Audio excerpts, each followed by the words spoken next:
Welcome back, boys and girls. We are back at Homation today. We have Ellen. Hi guys, how you doing? Good to see you again. Today we are in the Monitor Audio, Cinergy and Trinnov. Is there anything else that's in here? It's not Monitor Audio.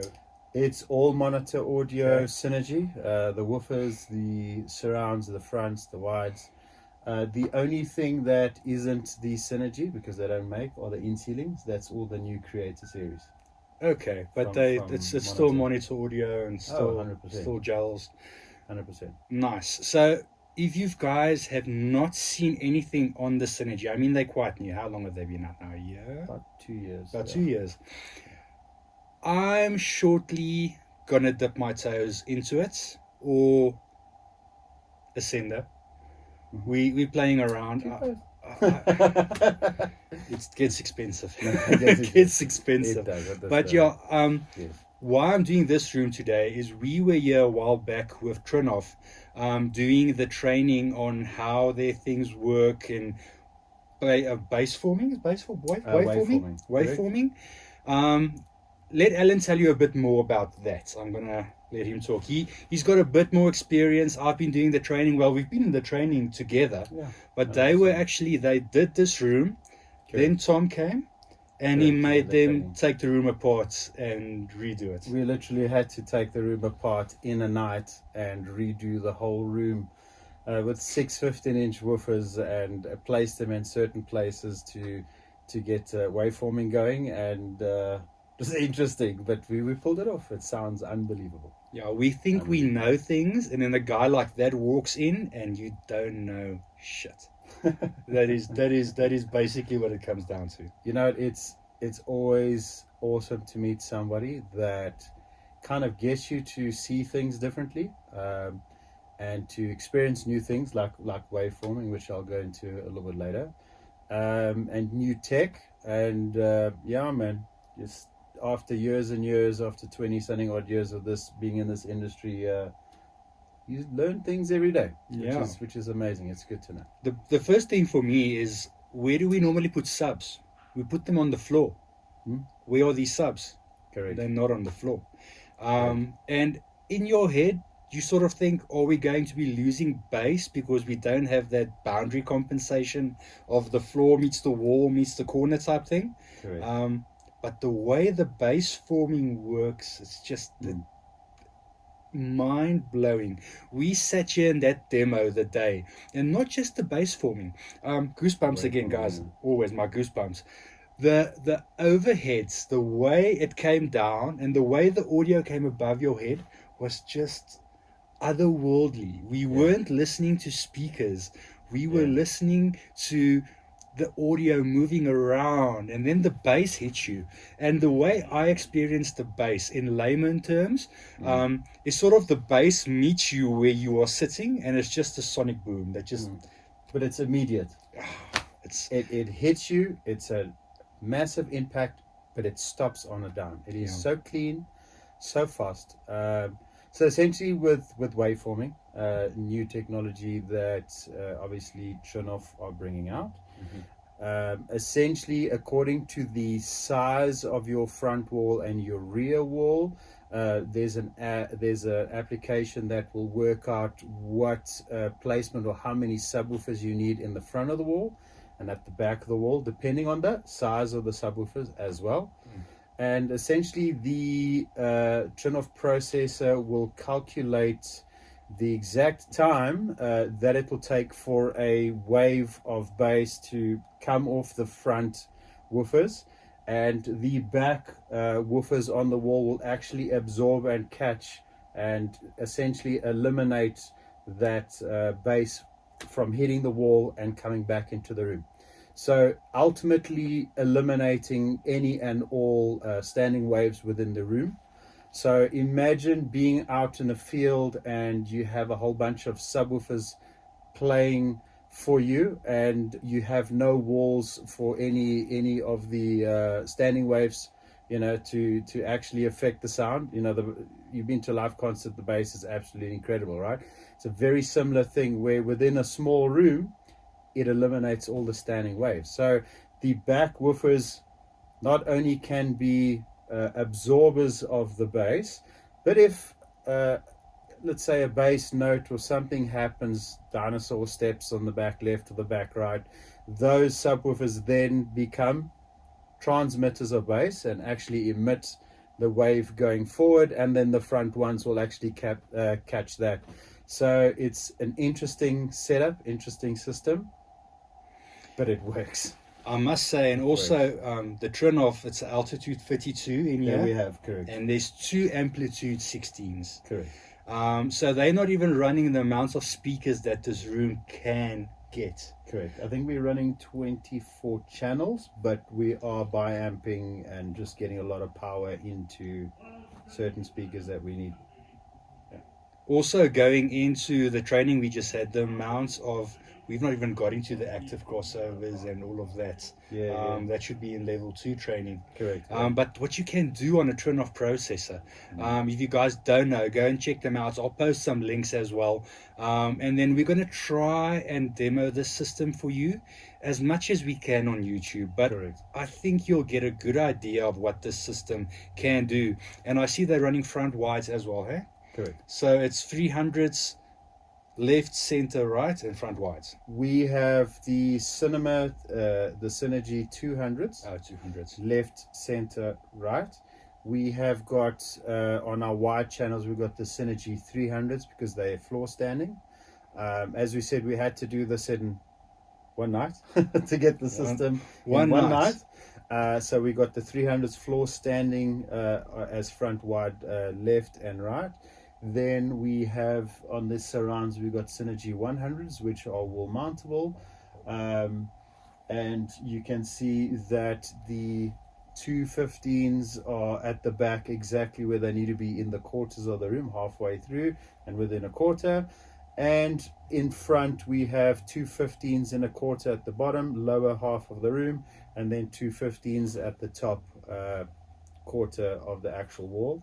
And that's 6 subwoofers, yeah. 6 ceilings, eh? And 6 overheads, correct. 6 overheads.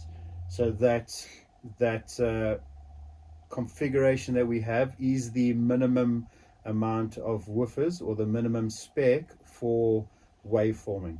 So if we had to then get 4 15s at the back, essentially what happens with 2 15s at the back, from 80 hertz down, the actual measurement is beautiful and linear, and it's perfectly flat all the way down to single digits. Ridiculously low. If we had to have 4 subwoofers at the back with 4 in front, it will go up to 120 hertz all the way down, being linear and flat, right? So right now the optimum frequencies and the flattest bass frequencies throughout the room with the 2 subs is from 80 down, but it is absolutely equal within a decibel on every single seat and every single position within this room. The technology is really good. Yeah, I believe you guys got it down to like 0.1 of a decibel, seat to seat consistency, eh? Yeah, between 1 dB. Guys, it sounds the same Well, everywhere.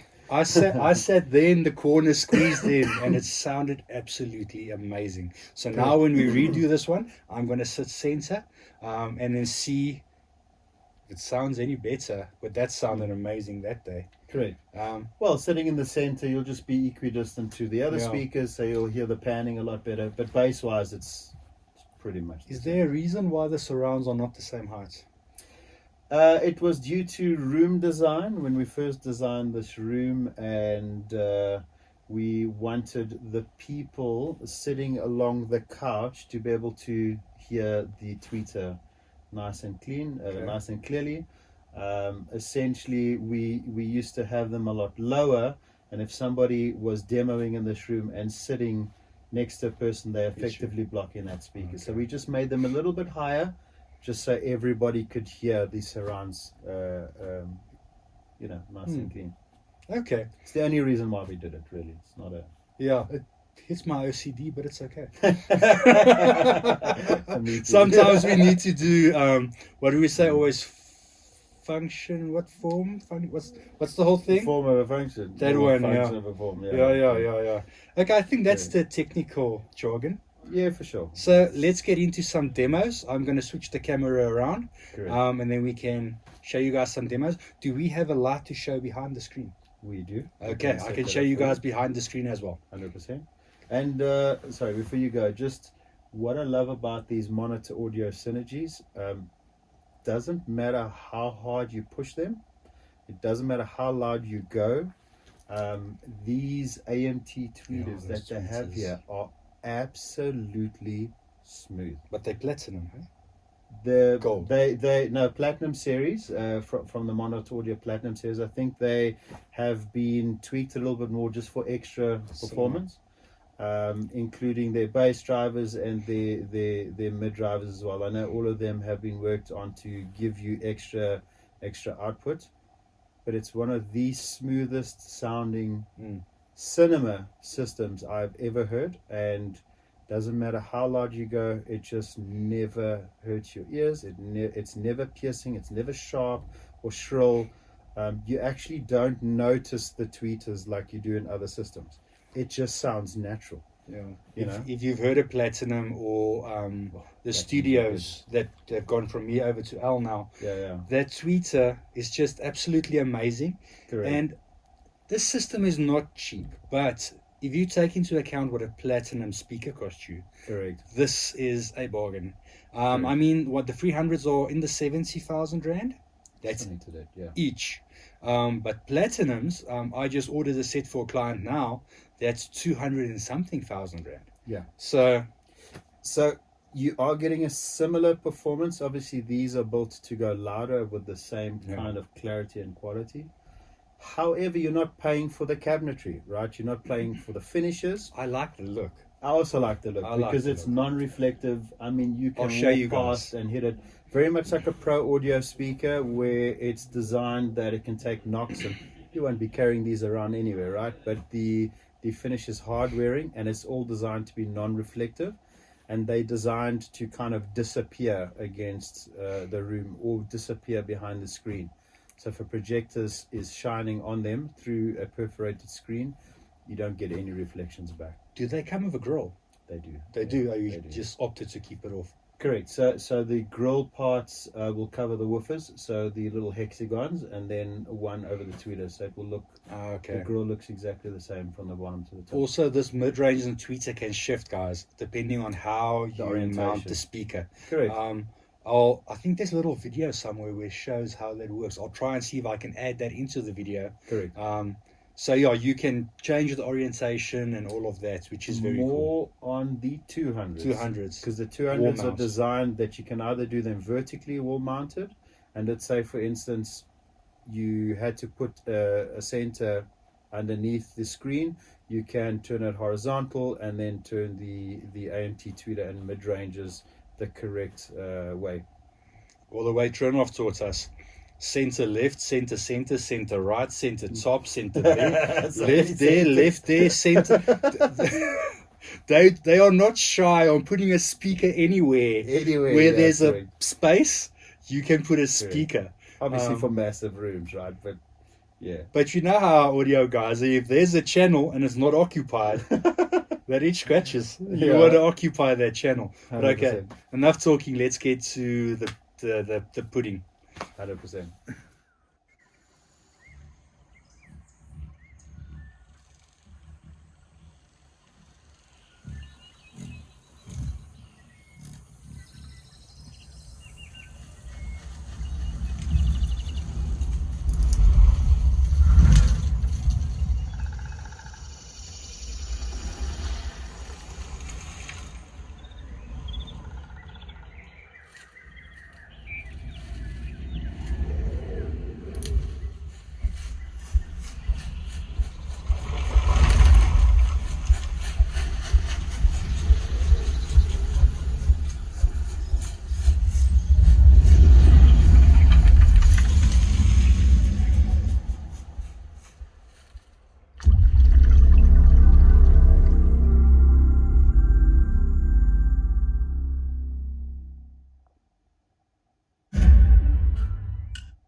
we did a few demos now. We kept the volume okay. We didn't want to overpower the microphone, but this one, we're going to go balls to the wall.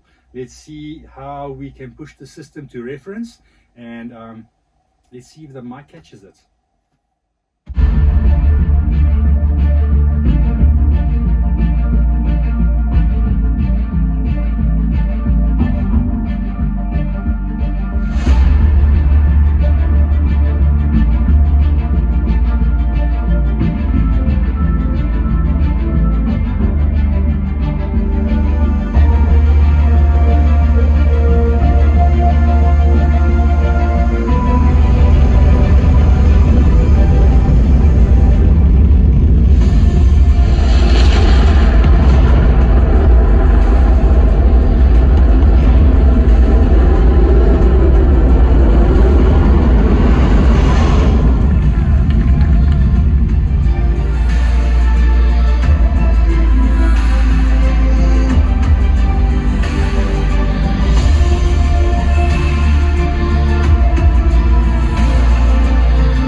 Hi guys, so Morne just asked me to run through the speakers. As you can see, we got the Monitor Audio Cinergy 200s lying on its side. As we were talking about, that you could turn the tweeter and mid-range to get the orientation correct. So you could see that right next to the edge of the screen, we've got the mids and the tweeters. So if a car or anything is going past, this is kind of where the right stops.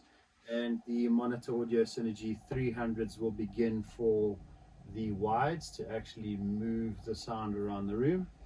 You can see over here we've actually moved the subwoofer around and the mid and treble the module to the center. So you can physically move the drivers as well. You can physically move the drivers around. I didn't know that.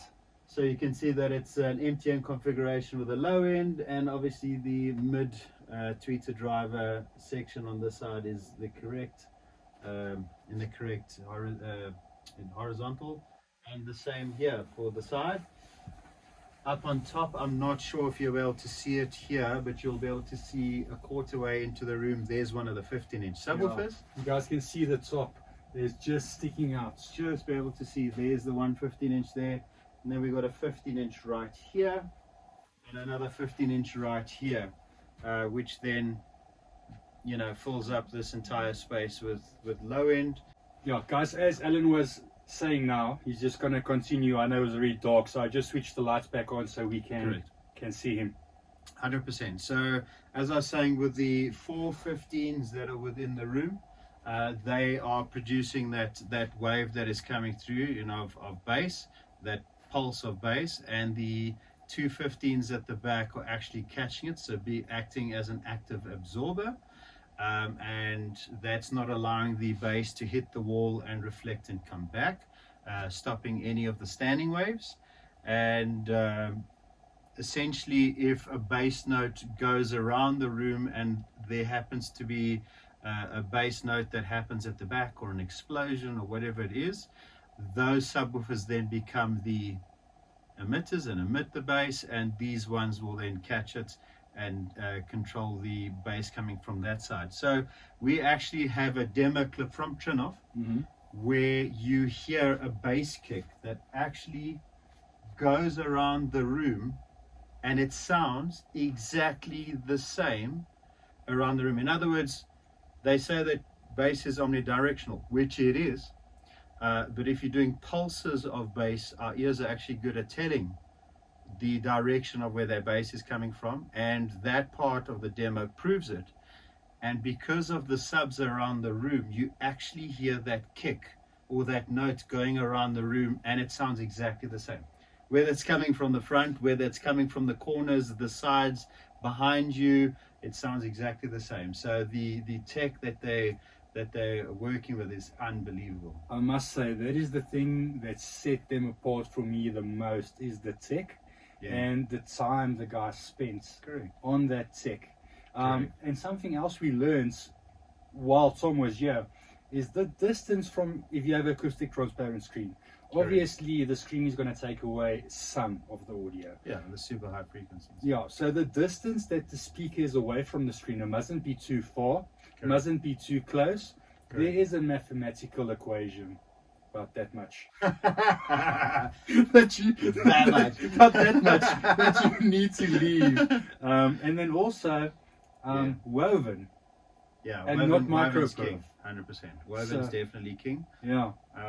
So essentially what we found when we first did our measurements, and we had our speakers away from the screen, I'd probably say about 20 centimeters. Sorry for the US guys, but 20 centimeters. It's about that It's much. about that much. When we did the measurements, we actually found that from 15 kilohertz up, there was a drastic roll-off. And that was purely because of the energy being lost or reflected back from the screen, right? We all made a decision that we needed to move it forward. So when we did the measurements again, we actually found that we actually got back what we lost, because now the energy is actually coming through. The distance is extremely short, and I know that high frequencies are really, really small frequencies. You know, the wavelengths are really small, but somehow the energy actually comes through the screen better, and we managed to get that high frequency treble back, which is unbelievable. You know, what boggles my mind, and we all knew this, but not to this extent, is we sometimes think, let's not worry about this too much. It's a small niggly thing like that. Yeah, it makes a difference. It makes a huge difference. So if we actually go and look at our systems, we can keep on spending more and more money. But if you just work it out correctly, look at your room, do the right acoustics, just do the basics right. Tom said it well. If you're not going to do it properly, why do it at all? 100%. So yeah. So guys, just go look at your rooms. See what you're doing wrong, like the subs. All my subs are on the floor.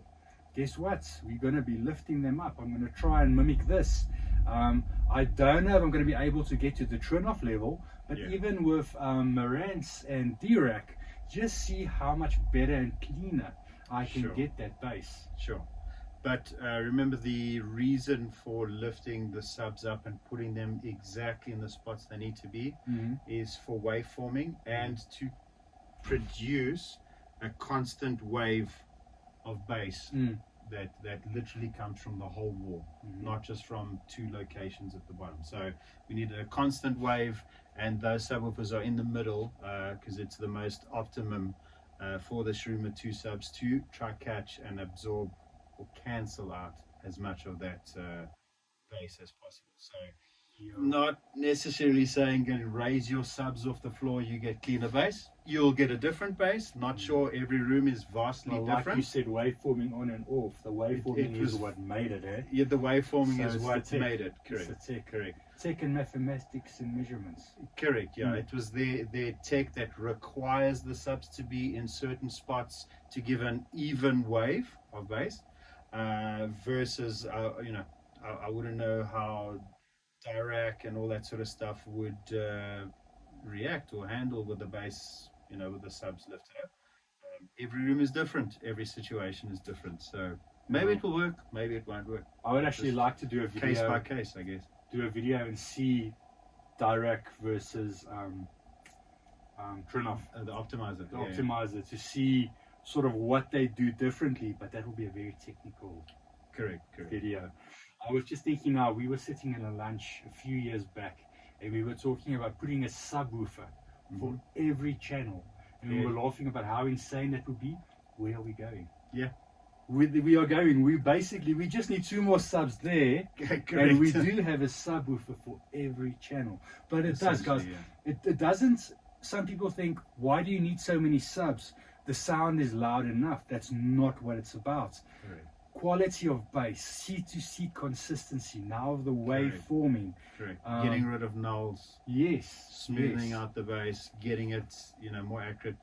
For the waveforming side of things, it's to cancel out the nulls within the room. And like you said, of That's the one rattles. of the main things. Yeah, and the rattles, 100%. I've had Yeah, that, and it's like you think, I don't need to add more subs, I've got enough rattles. Sometimes adding more subs, get the rattles, I don't know if it just shakes them to a point where you don't hear them, but they go away. So don't listen to everyone, more is better. I think so, yeah. Guys, I hope you enjoyed this. If you are interested in anything you saw here, hit me up. I did pass my Trinnov exam, so Trinnov certified, yeah. Trinnov certified. I can do Trinnov. We can do the monitor audio.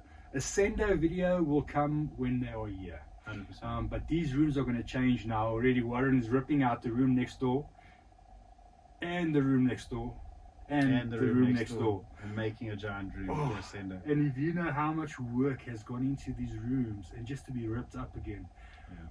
I'm going to take a few pictures now and add it in so you guys can see what this room looks like. But yeah, hope you enjoyed it. 100%. Thanks for having me. Pleasure. And we will be back for more in future. 100%. Cool, Cheers, guys. Cheers. Bye.